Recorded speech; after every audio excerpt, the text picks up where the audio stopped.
Hi, my name's Dan Thompson. I'm one of the sales managers here at APCO Group US. I'm running the topic here actually from sunny California in Pasadena, Los Angeles. The topic that I want to talk a little bit about today is time management. I want to talk a little bit about how you can improve your time management skills, why it's important to improve your time management skills, and I guess a few little tips at the end, to really manage your day to make sure that you're as effective as you possibly can, especially within your first week within the business.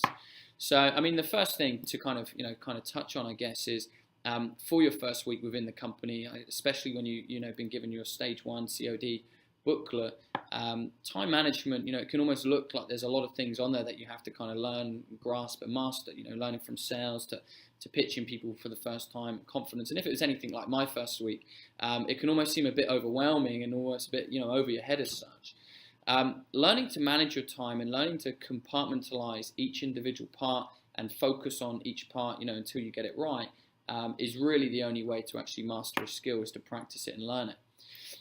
The other point, I guess, before we get started is to understand that the difference between you and your leader or anybody else that you're working with that has more experience than you, that may be better than you and doing more sales than you or have a better attitude than you, is really just due to the fact of, like what I just said, their experience. If you practice a skill time and time again, you get better at it. So what we want to try and do is make sure, especially in your first week, that you have optimum amount of your time that's being used effectively to actually master skills that can actually help you not just get better at sales, but progress you to be a good leader, and then inevitably help you, build a crew and build your business further on down the line. So I think the first point, getting stuck into the points, is to understand that you want to make sure that each day is effective and that you have a plan. So I think point number 1 is to have a plan for the day. And whether that be you plan in the morning or whether you plan in the evening, I like to plan in the evening just because it gives my mind, I guess, a bit of time to think about it subconsciously at night. But having a focus and having a plan and having an actual goal and knowing what you actually want to work on is so important, because then you don't get caught up in all the distractions as your day passes along. It's a lot like going to the gym.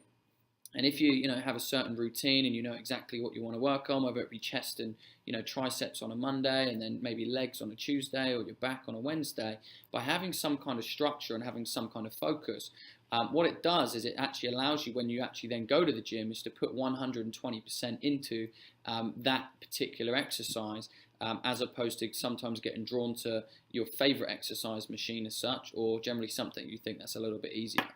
So make sure you have a plan and make sure you're sitting down with your leader at night or in the morning, like I said, to have a specific plan of how you can really utilize your time effectively. Okay.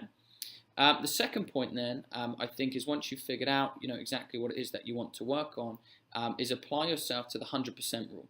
So the second point is the 100% rule, and basically what that means is whatever you do, you just need to apply yourself 100% to that task at hand. So if you are, planning, for example, 100% focus on planning. When you start prime time, if your plan was to, get a better close, for example, in prime time, all you will be doing is focusing on getting a better close. Whether that be pitching with the high rollers or learning mechanics behind the pitch or toughening up your attitude, your whole 100% focus should be just on your close and nothing else. And then the same thing applies for, when you're in a leaders meeting, or if you're in a morning meeting, be 100% in the morning meeting. And when you're in the field, be 100% in the field. If you talk to a customer, 100% with the customer. And what that allows to do is that if you follow the 100% rule, which is sometimes easier said than done, it allows you to then free your mind up for other tasks, because you know that you can't think about the task that you didn't do when you weren't thinking about it. It's a lot like people, what they do sometimes throughout their first week is they just think, what am I going to do on the weekend? And then when they're on the weekend, they're just thinking about what they should have done in work that week. Whereas it's a lot easier that when you're at work or when you're in the field or when you're talking to a customer, to be 100% there, so that when you're on the weekend, you can be 100% on the weekend and chill out and have fun.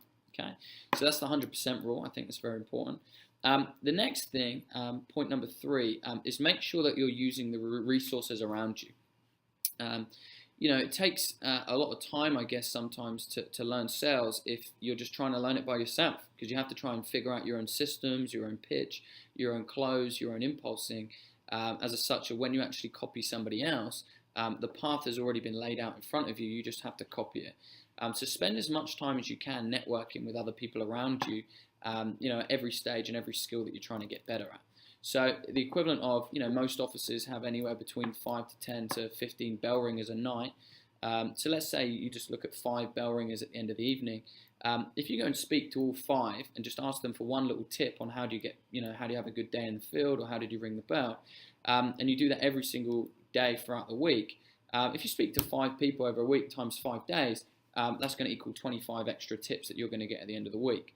Might not seem like a big deal, but then over the course of the month, that's 100 extra tips that you've had, which inevitably is going to put you in a better situation than the person that hasn't had those 100 tips. So I guess it's all those small things that you can do to kind of make sure that you get in all that information that you need. But again, going back to that other point I just said before, the 100% rule, and also the planning point, if you're not planning and you don't have 100% focus on what you're trying to get better at, sometimes you just get caught up in the day-to-day, conversations with leaders, or maybe you talk about something you shouldn't be talking about, or you're learning a skill that necessarily isn't relevant to the situation that you're at. So make sure that you're doing that and you're networking with people too. The fourth point, I think, is at the end of the day, is also making sure that you spend a lot of time actually going through your COD and actually looking at what area you need to work on and what's the best area that you need to focus on, not just for now but for next week. Because by having a plan of what you're going to do next week or over the next couple of days, again, allows you to focus 100% on what you're doing now, because it has a knock-on effect further on down the line. Again, to kind of close off the topic, you've got to understand that everybody, that comes into an office has the same environment around them and has the same time. Most people tend to get in the office at exactly the same time. They listen to the same leaders meeting at the same time, same morning meeting at the same time, spend exactly the same amount of time in the field, although sometimes the results vary. Sometimes people get promoted to leadership in a very short space of time and then go on to build big crews and get themselves promoted, whereas some people, unfortunately, never really seem to grasp sales or never really seem to grasp the essence of leadership. And again, it's not to do with the fact that they haven't spent the time. It's more about how effective they were with their time. And again, last little analogy to kind of end off, it's a lot like the gym. If you go to the gym and it takes you half an hour to get to the gym, and you spend 20 minutes, getting changed and you're talking to your friends in the changing room, you kind of go around the gym not really knowing what you want to work on, what kind of, if you're going to do running or cardio, and you just do a bit of everything, and then you go and sit in the jacuzzi for an hour and sit in the sauna for another hour. You could argue the fact that you've been in the gym for 3 hours. But again, the next person will go in, they won't take any time, they won't be messing around, they won't be talking, they know exactly what, muscle group they want to work on, or their cardio, or whatever they want to do, and they will just apply themselves 100%, focusing on the workout until it hurts or until they can't do any more, and then they'll leave. So they will spend, half the time in the gym, but actually get way more out of it, as opposed to someone else who spent 3 hours as such in the gym, can almost tell themselves that the time is actually what's actually made them successful. But in reality, it's not the time that makes anyone successful, it's what you do with your time.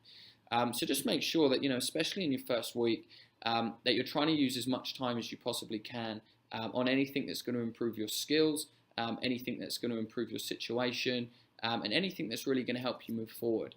And at the same time, still have fun and still enjoy yourself, but just make sure that the balance is correct and that you're really trying to develop yourself and learn your skills. Because when you're new, you have to learn skills. You have to practice a lot more than all the other experienced leaders, so make sure that you're putting that effort in. So again, if you manage your time effectively in the morning, so just to recap the points, and you have that effectiveness, so you have a plan, you know exactly what you want to work on, and when you come in the morning in prime time, you are 100% focused on that plan. When you go to the field, you're 100% focused on the customer and also thinking about what it was that you're implementing for that day.